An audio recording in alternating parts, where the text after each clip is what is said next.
everyone, it's Alexis and welcome back to my channel. So today we will be talking about my GREN MAJU deck. So GREN MAJU Stromberg Danger deck. So I have been using GREN MAJU a lot on TCG, and recently it got hit a bit. It hurts a bit because of the Pot of Desires going to 1.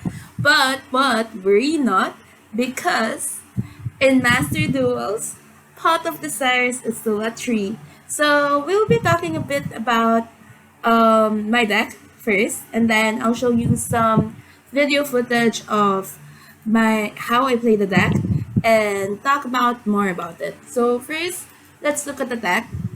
So the deck is very straightforward. I don't know how straightforward you want me to be, but it's very straightforward.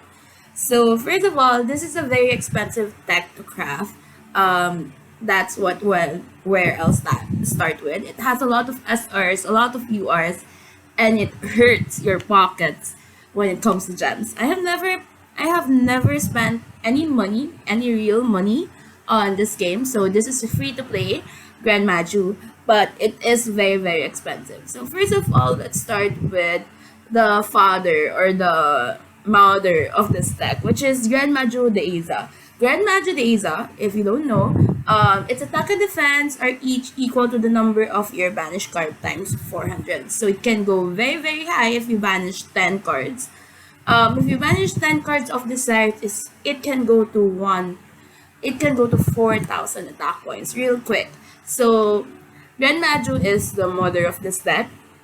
You want to have a lot of banished cards and then you summon GREN MAJU. Now, let's talk about Eater of Millions. Eater of Millions cannot be normal summoner set, so it's always special summon. You special summon it by banishing 5 or more. So take note that it says 5 or more. That means you can special summon Eater of Millions by banishing 10 or 15 from your hand, field, and or extra deck. And by banishing that, you can get 100 attack points for each. So if you banish 15, you'll get 1,500. It's not much. When you're banishing cards or for Eater of Millions, is technically not for Eater of Millions. Eater of Millions is a way to increase the attack points of your other cards. So if you have like banish 15 off of Eater of Millions and then you summon GREN MAJU, you're golden because you have 15 times 4, so that's already 6,000. So that's a very good combo. And since Eater of Millions is a special summon, your normal summon is still safe. You can still normal summon GREN MAJU. Then next we have here Necrophase. So Eater of Millions, Necrophase, and GREN MAJU are the face of this deck. So what does Necrophase do? What Necrophase does is that it returns your banished cards and your opponent's banished cards back into the deck. So how many of these are banished is equivalent to 100 attack for each card shuffled back into the deck. And what's good about this, it doesn't only shuffle back your banished cards, it also shuffle backs your opponent's banished cards. So the bad thing is, if this card is banished, each player banishes 5 cards from the top of the deck, or the entire deck if less than 5, which is scary for a bit because you can literally deck out. But the thing is, with Necrophase, it prevents you from decking out as well, because if, for example, you already have 30 banished cards and then you activate Necrophase, those 30 cards that are banished will just return to your deck. So it's very easy winsy. And so that is the major core of the GREN MAJU deck. Now let's talk about the other cards here. So this is a GREN MAJU Stromberg Danger deck. So let's go to Golden Castle Stromberg. Not a lot of people read about Golden Castle Stromberg, and most of the time people forget what Golden Castle Stromberg does. Because if you use Golden Castle Stromberg to special summon, let's say Hexrude. Hexrude is a Golden Castle Stromberg monster. If you use Golden Castle to special summon Hexrude, people would assume, oh, it special summons Golden Castle Stromberg monsters. It doesn't do anything else. But what Golden Castle Stromberg does is, if your opponent attacks, it will destroy that monster and inflict half of that monster's attack points to their life point. So if your opponent attacks you with, let's say, 9,200 beater, and they don't have protection, they're going to get like 4,600 life points deduction because they attacked with a 9-2. So it's very, very helpful, especially since here in Master Duel, not a lot of people are familiar with a lot of cards. So if you're playing in a lower rank, let's say bronze, let's say gold, silver, some people might not even recognize what Golden Castle Stromberg is because not a lot of people play it in their deck. So it's a very interesting card that might win you some duels by inflicting burn damage to your opponent. So let's recap what Golden Castle Stromberg does. First, it lets you special summon any Golden of Castle card from your deck into the field. Next, it destroys your opponent monster if they attack with no protection and inflict half of their attack to your opponent. And third, it banishes 10 cards as a cost. So it's a very good card, especially if you banish 10, you summon GREN MAJU, and then you activate Necrophase. Okay, first you banish 10 due to Golden Castle Stromberg, and then you can summon GREN MAJU. And then the other thing is you banish 10, and then you turn those 10 cards back into your deck and then summon Necrophase. It's a very dual solution. It's good because it lets you go to two ways. So GREN MAJU is not just GREN MAJU, you really have to get Necrophase and Eater of Millions.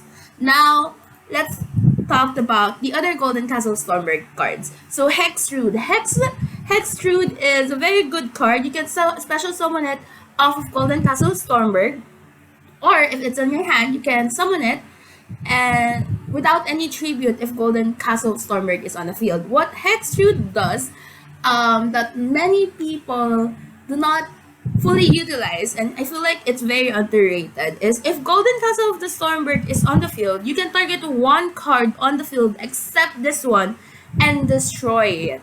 So basically, you can get one destruction out of Hexrude. And if you completely successfully do that, if you destroy one card, Hexrude can attack twice. And then, when this card destroys a monster by battle, you can target one face-up monster you control. It gains 400 attack. So imagine you have two Hexrude, and then your opponent has two cards, or three cards, okay, three cards on the field that are below Hexrude or higher attack points than Hexrude. You can use Hexrude's effect and destroy those two cards, and then you can attack using Hexrude to the third card, and then when that card is destroyed, you can use Hexrude's effect to increase the attack points of your other Hexrude. So it's a very good idea. You can pop it easily. Your opponent's monster can be popped easily with Hexrude. But once again, the downside of these cards actually is very, very big. They don't have protection against destruction. You really have to make sure that when you're doing this, your opponent doesn't have a destruction card on their field or an effect off of their monster. Next, the other Golden Castle Stromberg card that I want to talk about is Glyph the Phantom Bird. So Glyph the Phantom Bird, you can discard it from your hand in order to get Golden Castle Stromberg. So it kind of acts as a terraforming card in a sense. And then what's good about Glyph as well is, aside from it's acting as a terraforming card, you can also summon it and then you can destroy one of the set spell or trap on the field. So actually it's not just set, you can target any spell or trap on the field. So you can summon it and then pop something off. It's very good in a sense that you can pop something out of the field of your opponent. But other than that, it does not have anything that you can use in order to help it. Alright, next we are done with the Golden Castle Stromberg tech. Next, we're talking about Orochi. So Orochi, the Serpent Sky Slasher, it's actually, I think it's a Gizmek. Yes, it's a Gizmek card. So it's not really GREN MAJU. It's not a GREN MAJU card. What it does is it banish 8 cards from the top of your deck and then special summon itself. And then you can also banish 3 cards from your extra deck face down, then target one monster on the field and destroy it. So it can pop up your opponent's card. And one good thing about Orochi is if it's destroyed and sent to the graveyard, you can just special summon it the next turn. Because Grand Match of Orochi is like a cockroach that won't die. So basically, you just banish 8 cards again and then you suddenly special summon it and then destroy your opponent's card. It's really annoying for if you're battling against it and then you have Grand Maju afterwards, so you already banished 16 and then you just summon Grand Maju right off the bat. Really good, really good. Next is of course Spot of Desires. Spot of Desires will help you get into the cards that you want. So you can draw 2. And then what's good about Pot of Desires is if it banishes 10 and then you have all of these cards that increase its attack points because of the Manish card, you can really increase your attack points using Pot of Desires. So it's kind of a dual system for Grand Maju, the Spot of Desires is, because not only are you getting those 2 draws, you're also increasing your attack points when it comes to like Eater of Millions, Grand Maju, Necrophase. So it's really helpful for this card. So right now I am running 2 Pot of Desires instead of 3 because I wouldn't want to like use Pot of Desires and then get into 2 Pot of Desires. That would be horrible, honestly. So right now it's at 2. Next, let's talk about the Danger archetype. So Danger Thunderbird, Danger Bigfoot, and Danger Mothman. So Thunderbird first. Thunderbird, if it gets discarded, you can destroy 1 set card on the field. So you can destroy those spells and traps that you're worried of, or you can destroy that set monster that you're also worried of. So Thunderbird, if it doesn't get discarded, you can just summon it, and it's a 2,800 meter. So you can still attack with Thunderbird. It's really helpful no matter what happens. Like if it gets discarded, then yeah, you can use its effect to destroy 1 card on the field, and if it doesn't get discarded, you can summon it. Same with Bigfoot. Bigfoot, on the other hand, is a better Thunderbird because if you special summon it, you can special summon it. It's a 3,000 attack, and if you don't special summon it, you can target 1 face-up card your opponent controls, destroy it. Destroy it. No question asked, you destroy it. So it's a better Thunderbird, honestly. And next is Mothman. So Mothman is something I added very last minute to this deck list. First of all, it's not something that I wanted first. What I wanted was 3 Bigfoot, but then I realized that I don't have enough U or gems to do it. I have 1. I can technically craft 1 right now. So you can reveal this card to your hand. Your opponent randomly chooses 1 card from your entire hand, then you discard the chosen card. If the discarded card is Mothman, you can special summon 1 Danger Mothman from your hand. If it's not Mothman, it's the same thing. If your opponent does not choose Thunderbird, Bigfoot, or Mothman, you can special summon Mothman. If it discarded, you can have both players draw 1 card, then both players discard 1 card. So what's good thing about this is if you draw into danger, then you discard Thunderbird or Bigfoot, you can just like destroy one of your opponent's set trap cards or their monster. So it's a really good card. Technically, it's not that good as Bigfoot and Thunderbird, but it does the job well. Next is the last Paraphernalia. So Raigeki, the Raigeki, destroy all monsters your opponent controls. It's a good spell to have if you want an out on something that you don't know what to do anymore. And then the other things are just extra. Mystical Space Typhoon, of course, you want to get rid of those set traps and spells, or just a stellar trap that's very annoying. You can just destroy it with Mystical Space Typhoon or Twin Twisters. Mirror Force and Drowning, I just added this for the fun of it because a lot of people still do not expect Mirror Force and Drowning on the field. Most people just attack without destroying the back row. So it's very fun to see their reactions when this happens. Sometimes people just surrender if they run into Mirror Force or Drowning. So it's very funny. Skill Drain, negate the effects of all face-up monster. This is really not a good card when it comes to Grand Maju because Grand Majus rely on their effect for the attack. So just use this sparingly. I haven't used this in a GREN MAJU Duel, honestly, but I still use it in order to buff the deck. You really want to have like more cards on the deck. Next on, let's talk about the extra deck. Right now, as I mentioned, the main deck in itself is already very expensive. So I don't have any more crafting materials. Well, I have one SR and one UR right now. But right now, I don't have enough crafting material in order to make my extra deck coherent. So I just added all the URs, SR, normals that I can find on extra deck, and then just added them here so that I can buff the deck. Because as I said before, Eater of Millions lets you banish from your hand, field, or extra deck. And most of the time, you banish it using your extra deck. So here we are. I buffed the extra deck a lot. So far, what's really helpful for me is Underworld Goddess of the Close World. Okay, Underworld Goddess. Because sometimes you want to get rid of a certain card your opponent does and you don't know how. So you just link everything and then go to Underworld Goddess. And then also we have here Decode Talker Extender, Triple Burst Dragon, Decode Talker. So these are the only things that you can actually use. Boreal Sword Dragon. These are the only cards that you can use on the extra deck right now in terms of GREN MAJU. But other than that, I do want to improve it. I want to add access code talker. I want to add a bunch of cards into the extra deck. But this is it for now. This is what the world has given me. Now let's move on to some replays. I believe I only did one replay though. Unfortunately, I only did one replay. Okay, let's go to our replays. Replay.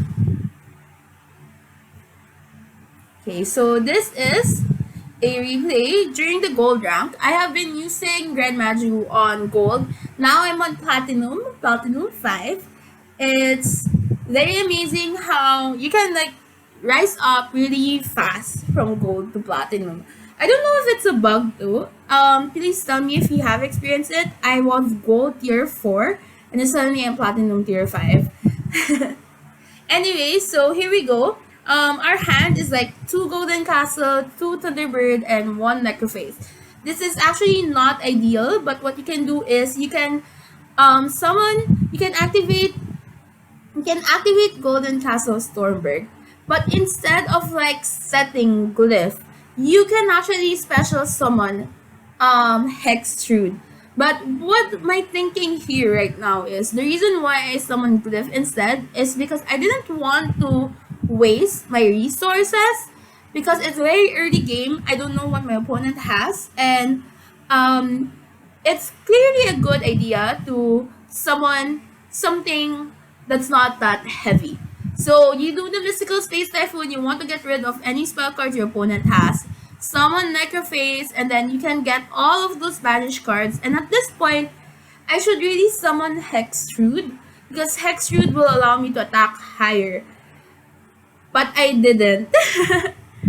But then again, one limitation of Golden Castle Stromberg that I wasn't able to talk about during the deck profile and deck list is that if you're already normal summon, you can no longer special summon Hexrude, because it locks you. You can only special summon Hexrude once or twice. So my opponent really went into Kaiju here. At first, I thought they were like running a Numeron deck, but then they suddenly went into Kaiju, which is very interesting. And they also summoned my Glyph, which is, here's the funny thing. They special summon Glyph the Phantom Bird, and if this card is normal or special summon, you can target one card in your opponent's spell or trap, and they did not. They did not activate that effect. That could have won them a bit more time, because what they could have done is that they could have destroyed the Golden Castle Stormbird and then just continue attacking. So here I am. As I mentioned, I used Golden Castle Stormbird to summon Hexrude, and then I activated Bigfoot. What Bigfoot could have done, honestly, is if it discarded, I can destroy Jizukiru. Right now, this is not really the optimal play. The optimal play is not to summon Underworld Goddess. I could have just attacked clearly, but I did not because I wanted to show off. So don't do this. Just attack. Don't let your opponent suffer. And one thing that I could have also done is that I could have activated Danger Thunderbird and just summon Thunderbird as well, because no matter what I do, not really no matter what I can do, but it's going to be amazing as well if I was able to summon Thunderbird. But now, as I mentioned, Orochi is that cockroach that keeps on reviving. So it's already in the graveyard, but you can just banish 8 cards and then special summon it again from the grave. So unless your Orochi is on the banish zone, it will keep appearing and appearing and appearing. And that's why it's a UR card. Okay, now I was able to summon Thunderbird, and then you can just attack directly, and that's game.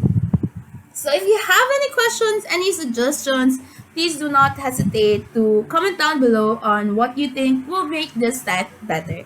So bye-bye! This has been Alexis YT.